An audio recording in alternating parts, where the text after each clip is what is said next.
Welcome to the Money Huddle, a podcast that explores financial topics for families and small business owners.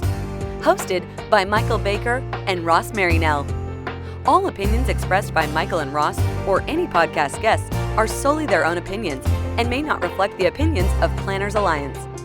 The podcast recording is for informational purposes only and should not be relied upon for investment decisions. Clients of Planners Alliance may maintain positions in securities discussed on the program.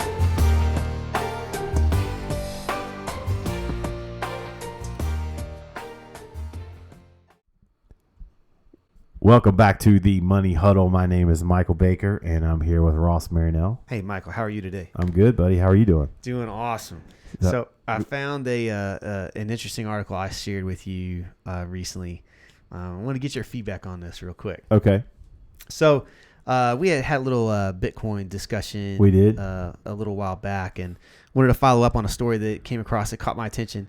It said this is the headline from Yahoo Finance.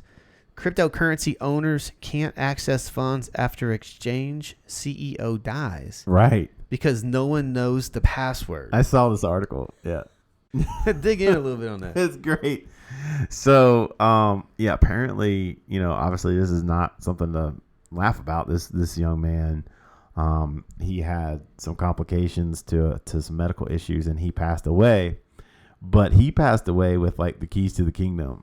His responsibility, according to a report, was to handle the funds and coins no other members of the team had access to. So he's passed away, and this exchange that he was working for owes its customers about $190 million in cash and cryptocurrency that's in cold storage, which means it's like off the web. It's like offline. Right. So part of the challenge with this type of asset, the cryptocurrency assets, it just in general is that they can be susceptible to hacks. Oh yeah. So if you keep your, let's say your wallet, your cryptocurrency wallet online, through an account, through an exchange online, it's possible that those systems can be breached and those cryptocurrencies can be stolen. Correct. So to counter that, what folks will typically do is they'll hold what they call a cryptocurrency wallet offline. Right. They'll have cold storage or a wallet that they have that they can plug in and it will integrate with technology, and then they unplug and basically come off of line. Right. So then the biggest risk that you probably run is losing your password. Lose your password. I'm sorry, but this is so funny to me. So this is like one of those, like, what do you mean? Like you forgot the password? So the guy, first of all, like, how much money is this? $190 million. And they didn't have a backup plan for the one guy with the password. Like if you talk about who's the most valuable person in that entire company, it's this guy. So anyway, they said that the guy's wife has her husband's laptop but does not know the password, and that they have not been able to get past this laptop's encryption. So it's encrypted. It's encrypted, and they don't know the password or the recovery key. So inside this laptop is $190 million worth of cryptocurrency that cannot be unlocked. Yeah. Oh man. So as cryptocurrencies got popular and are popular now, it's not like holding an asset like a stock or a mutual fund or an exchange traded fund where those can be custodied through large institutions like TD Ameritrade or Fidelity or Charles Schwab. You have to use the exchanges, smaller exchanges, or a wallet, right? Or a wallet. And so, a lot of times I think this was a Canadian-based company, but they're located all over the world. Man. And so, if you're using one of those facilities to store your currency, these are the type of things you got to be thinking about. This is your case study right here. A lot of times in the news when a celebrity dies, we'll see they didn't have a will or something like that, and everyone's like, "Oh my gosh, how did this happen?" I mean, so here you have roughly a $200 million exchange that had one person with the password for everyone's cold storage, and they unexpectedly pass away, and there's no contingency plan for that. So what does this mean for you guys? Ross and I were talking, and I think this is a great case study for everyone because most young people, most of us, I would say now, have some involvement with social media or assets or digital assets online profiles, online accounts. Hey, make sure that you've got that stuff accessible if something happens to you, that your digital estate, I was going to say, like, this is your digital estate transfer. And we were talking offline about how many things are connected to whether it's online bill pay. Right. So you have your checking and savings account set up to pay future bills, whether or not you're alive or not. Right. Does your partner and your family have a way to access those, shut those bill pay systems down? What if you have online income? So something that's coming routinely that's not being tracked or traced very well. Not to mention, of course, the passwords that really hold the key to your wealth if you're trying to pass that to your family so they know where all of the documentation is. Look, there's a lot of times that we're not getting paper statements any longer. No. Right? So some of the things that a family may be able to uncover through just tracking the mail, going through the paperwork, it may be near impossible if all of your statements are coming electronically and your family can't access your email to check to see what statements are coming, right? Or have passwords to your custodians. Well, one of my closest friends, he lost his brother a couple years ago. And I flew up to New York for the funeral and visit the family, and found out that in the process of kind of settling all the affairs, there was multiple things. They had a couple of financial questions for me. I was able to give a little bit of insight and guidance on, but Arthur was very technological. I mean, he was kind of a tech guru. I mean, he loved technology, the newest gadgets and stuff. Well, it turns out that they were trying to find some of his estate documents, and they couldn't find anything. And you know what? They all thought it's on his phone, but they couldn't get access. Couldn't get into the phone. They didn't know the password. And some of the encryption is so good these days that it could potentially be lost forever. I think it's like some stuff is if you try incorrectly a few times, it'll erase the device. So that was like, they were like, we're afraid if we try to keep logging in to lose all the data. It'll erase whatever is possibly there. And so that was, so to me, it's like, we joke about, the funny things like, hey, like if you've got a strange like Facebook profile or something that you wouldn't want sticking around, with no one having the keys to the kingdom, if you weren't here, but I think, more importantly, just as we do move more and more paperless, where there's, encrypted storage online where you can, hold sensitive documents, things like that, and not in have a paper trail. Right. You need to make sure that stuff is planned out, that you've got it documented somewhere so somebody could have access if that happens to you. And we're talking like if something happens to you, but you also need to tell people in your life, like, hey, because you could be the person trying to gain access to their stuff and have no way of knowing. You could be the wife trying to get access to the laptop. And in fact, I'm thinking there was another couple very, very recently that the husband passed away unexpectedly, and she's like, she had his laptop, did not know his password, couldn't get access to anything. So it was just like, oh man, this is the kind of stuff that's so avoidable. Right. So avoidable. But it needs to become a little bit more commonplace, because I think we're used to transitioning through estate plan documents where you have the paper, it's in the manila folder, here it is in the fire safe, right? And then you get in and access it, and from there you can maybe, like you said, the paper trail leads you somewhere, but now it is literally a digital trail that is near impossible to unlock if there's not some transfer of it. It could be $190 million mistake, man. Store value. Jeez. Store value. Don't lose the laptop. Oh man, a lesson for us all. So moving on to more happy news for the day. So if you work and you get paid on a W-2, or if you are self-employed, you probably are familiar with FICA tax. And so FICA is what funds our Medicare and Social Security programs. Typically, if you work for a company, the employer pays half of that, and then you as the employee pay the other half. Thought this was relevant because the CBO released an article that came out on the 29th of January that said that the estimated spending on Medicare and Social Security reached $1.3 trillion in 2018.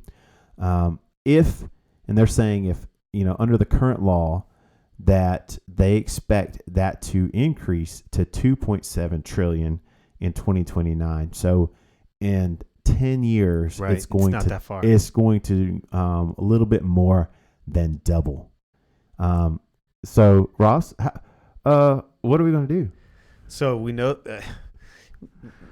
it's coming because Right. as more and more people retire and phase into Medicare benefits into Social Security income, this is planned. We know that these expenditures are going to go up. I would imagine that the CBO is probably pretty accurate in their projection of what those costs are going to be. Right. And there's two things we can do. One is we can cut benefits or we can increase revenues. That means we can figure out a way to reduce the amount of benefits that are being paid out, or we collect more tax dollars. Well, can you name the politician that has that one election saying that they were going to cut Social Security and Medicare benefits?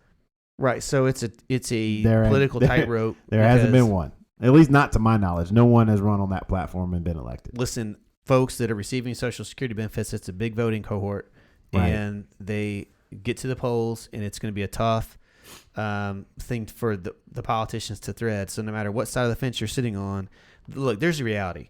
Social Security is a very important benefit system. Medicare Right. is an extremely important benefit system. We can't let these systems fail.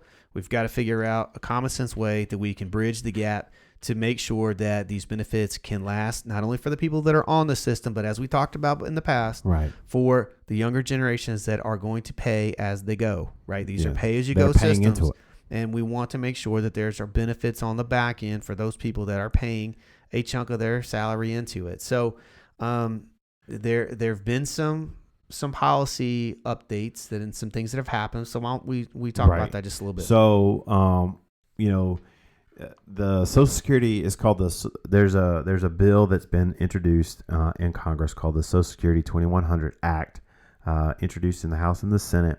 And it's actually interesting because on the positive note, it does look like they are gearing up for a hard conversation about at least Social Security. Like, what are we going to do with Social Security? Doesn't seem like I haven't read anything or seen anything yet that Medicare is included in this. But I think by default, if you're raising FICA, Medicare is going to have to be part of it.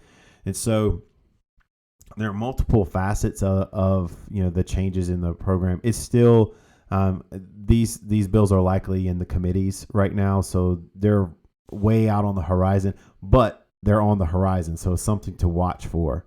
Hey, if nothing, we got to get this conversation started. We cannot kick this can down the road 10 more years because we're going to be staring at a substantial amount more in spending. And so, look, anything that we come up with that any Congress passes is going to have to somehow address both sides of that equation. Yeah, we'll put on on the show page. We'll make sure there's a link to it. There's a gentleman that we saw did a YouTube video summarizing some of the key points that I thought was well done. I gave him kudos online, and I think my takeaway right now, it looks like this is a very mixed bag. I think there's going to be some things that people can agree upon, and then I think there's going to be some things that are going to be a little hard to pull off. I'll tell you this, just summarizing it quickly, a couple of the things that stood out to me. One was they're looking at cutting taxes for Social Security beneficiaries. So people that are receiving Social Security income, the rules on how a Social Security benefit can be included in federal tax, in federal income tax, haven't been changed since the 80s. They haven't. And which is a tax to itself because there was no inflation adjustments. That's right. So the thresholds that were put in place for where those benefits start to become taxable were set in the 80s and have not been adjusted for inflation. And so one of the interesting things I thought this bill addressed was basically it sort of put the dividing line at $100,000 of income. Yeah. So under $100,000, if your total provisional income is under $100,000, then none of your Social Security benefits would be federally income taxed. I think that's, probably I think it's safe to say the vast majority of people on the system. It would benefit. I think their projection was 12 million recipients would see a tax cut. That's a big chunk of folks. So. And then I would imagine that there's a number of people receiving Social Security income now that aren't paying taxes, but there's 12 million people that would be saved tax dollars by that. There you go. That threshold, I think, that's a very solid starting point on addressing the taxation of Social Security income.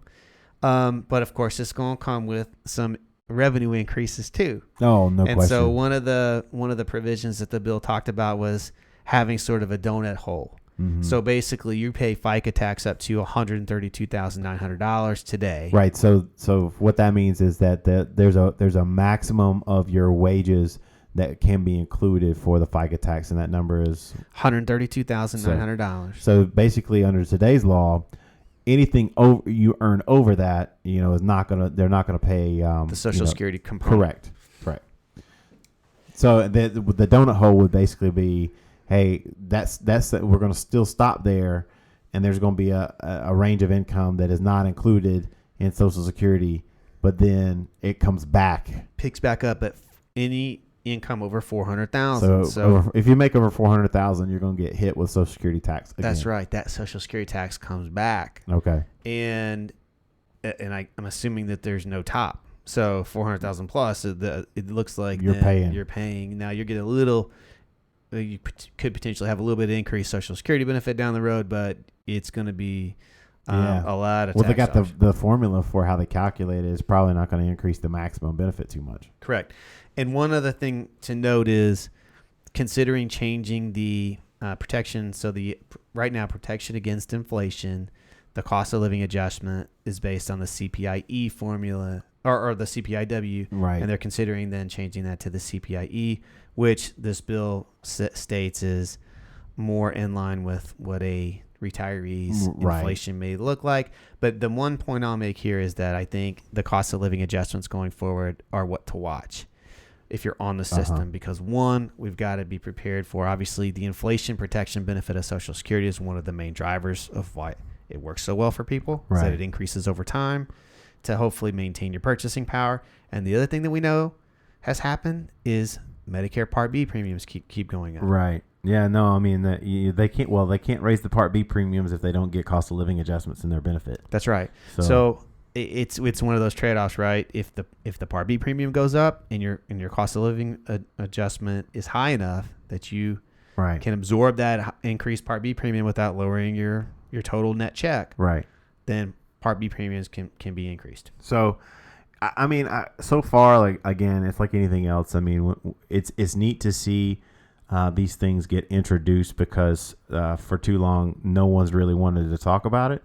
But at the same time, I think it begs, what we're going to start seeing here. I think very soon is how are we going to pay for some of these things? Because taking a transition point, somebody that we've talked about, at least in the office, is this young congresswoman from the state of New York that's taken the at least social media world by storm. AOC. Is her name Alexandria? What's her name? I don't know her name. That's so terrible. I call her AOC. Alexandria Ocasio-Cortez. Okay, so I got Is Alexandria? Yeah. Okay. I always call her AOC, so that's pretty bad. But yeah, so she is a brand new congresswoman from the state of New York, and she has just surged to the top of everyone's invite list to be on their social media platform or the show. She's the new darling of the Democrats. And one of her biggest things is she wants this Green New Deal, and she's talked about a 70% marginal tax rate. Now, we have in the past, and first of all, I think we should say, up front, in defense to her, which is hard because I don't agree with that high of a tax rate personally, but in defense to her, she's proposing this, but no, she hasn't. They haven't been in an actual. Here's what the tax rates will look like, and I'm guessing that she's probably working with some policy people to put out an official proposal of what her tax plan would look like, how much revenue it would raise, and how those funds would be appropriated. But just, real quick, what are your thoughts on a 70% marginal tax rate? Well, I think what Congress is going to try and do is come up with some way to address income inequality. Right. This is the big picture is there is a small number of people that have billions of dollars, and it is a dynamic difference in how much money the richest people in our country have versus the average person. And so there is a gigantic income inequality, and how do we address it? And so we look at ways to address it through tax revenue. And one of the things that concerns me is that we still focus our ire on ordinary income. Right. Okay, federal income tax. If you look at the individuals in our country that earn a substantial amount of ordinary income, I would argue that they pay a pretty substantial amount of tax because it's a little bit more difficult to sidestep and use some tax planning strategies to divert that income. It's not the same as having a substantial capital gain or equity ownership in a company. And so when I see the 70% marginal tax rate, I think we're going to snare people that maybe are the wrong folks to put our ire. Well, the way she presents it, it's it's appearing that it's for earnings over 10 million. So correct. What we haven't seen is we haven't seen the secret sauce for everyone that's earning less than $10 million per year. But the way I look at it is and I've said this before in conversation. It's like, look, whether we think the idea is nuts, we don't think I think it's great that we are talking about that. We are finally going to talk about these things because, hey, that's what freedom of speech is about. Like you say, hey, I believe this. I have this idea. Now it's on you to back it up. And so we've seen a few other proposals. I think Elizabeth Warren, she was going to propose a wealth tax for economic assets over 50 million. So there is the onus on, well, how do you value economic assets? Because it's not like that's easy, right?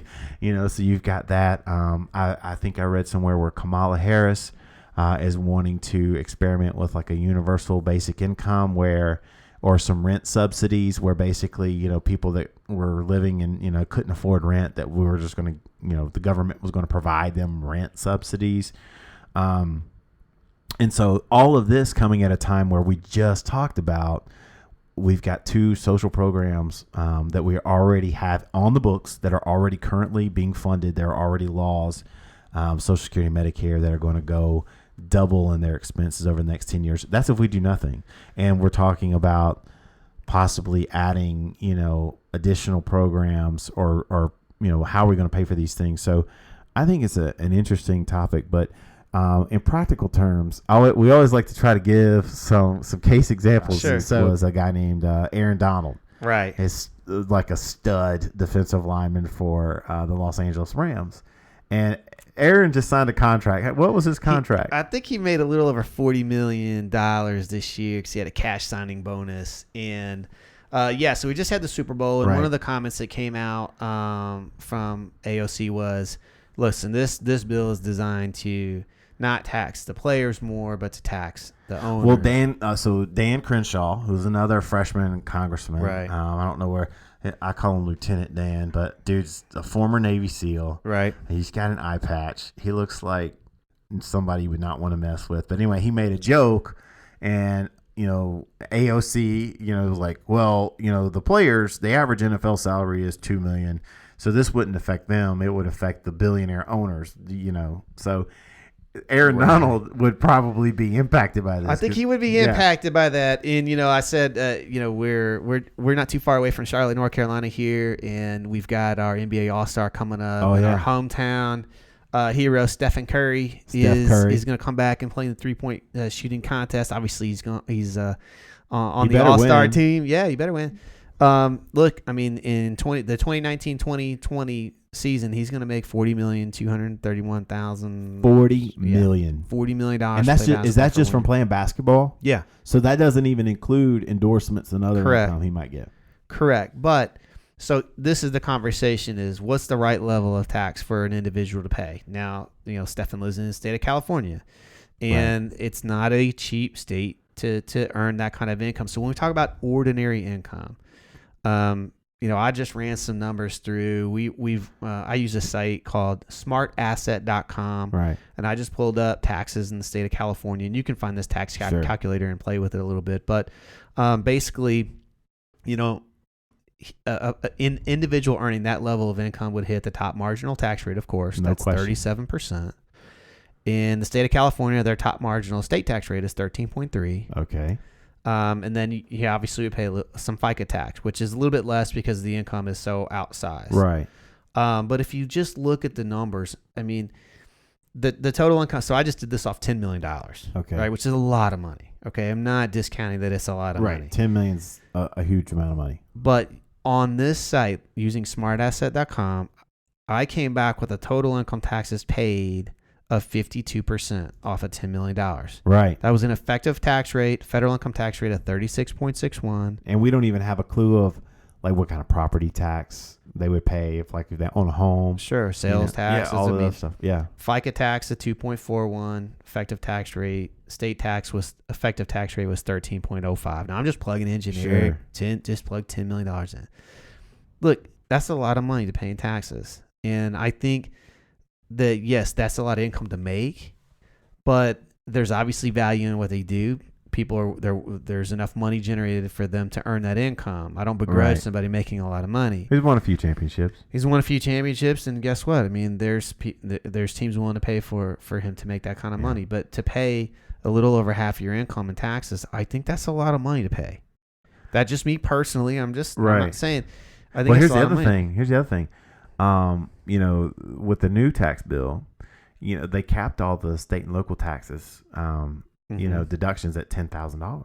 Right. So I mean, some folks, some of these high tax states like California, like New York, they were, some people felt that they were being basically being subsidized a little bit because they had such high state tax rates. So it's going to be interesting to see how these proposals. Right now I think it's easy to talk about because no one's really put the math to it. They haven't officially released because, I mean, I think, and you feel free to disagree, but I mean, you're not going to just jump from a 37% bracket to 70. There's going to be a ramp up in there, wouldn't you think? Well, hey, look, I mean, I don't make $40 million a year. I'd love to know what some of these people think about that kind of tax proposal. Mm-hmm. What are their thoughts? I mean, I don't know. Maybe they're like, hey, look, I've made a lot of money. I'm good. I don't know, but. Notice how much they pay in extra taxes every year, right? but I guess that's so much tax generosity going on right now. My personal view is I think that the approach on ordinary income is it's misguided because I think people who earn ordinary income taxes are probably paying a pretty good share of income tax. There are other ways people accumulate wealth that may not pay as much tax. Oh, yeah. And I think those are areas where we need to be focusing and getting a little bit more creative in how are we going to kind of close some of this real income gap. No, I think so. And I think one thing that if anyone, if there's one thing or one idea that people could take away is, looks like some of these conversations are coming from everybody for this new presidential election. But for folks that are working today, thinking about taxes, planning for taxes, how to be tax efficient, tax strategies, all of those things I think are going to really become important because if we've got government programs that need more and more revenue, there's only one way they're going to get it, right? They're either going to borrow the money, or they're going to raise taxes. They're going to raise taxes on, people that are working, and obviously right now on the laws, if you've got retirement accounts and you're taking money out, those taxes are going to apply probably to you as well. So, or could possibly apply to you. So we think tax planning is a huge part of what you should be looking at for now and in the future. But we'll definitely, as these programs roll out, as we learn more about the bills being proposed in Congress, we'll definitely keep you updated and in the loop on those. Thank you for listening. As always, if you got a question, feel free to drop us a line. Absolutely. And shoot it over to us. We'll be happy to talk about it on the show. And we'll talk to you next time. Thanks a lot.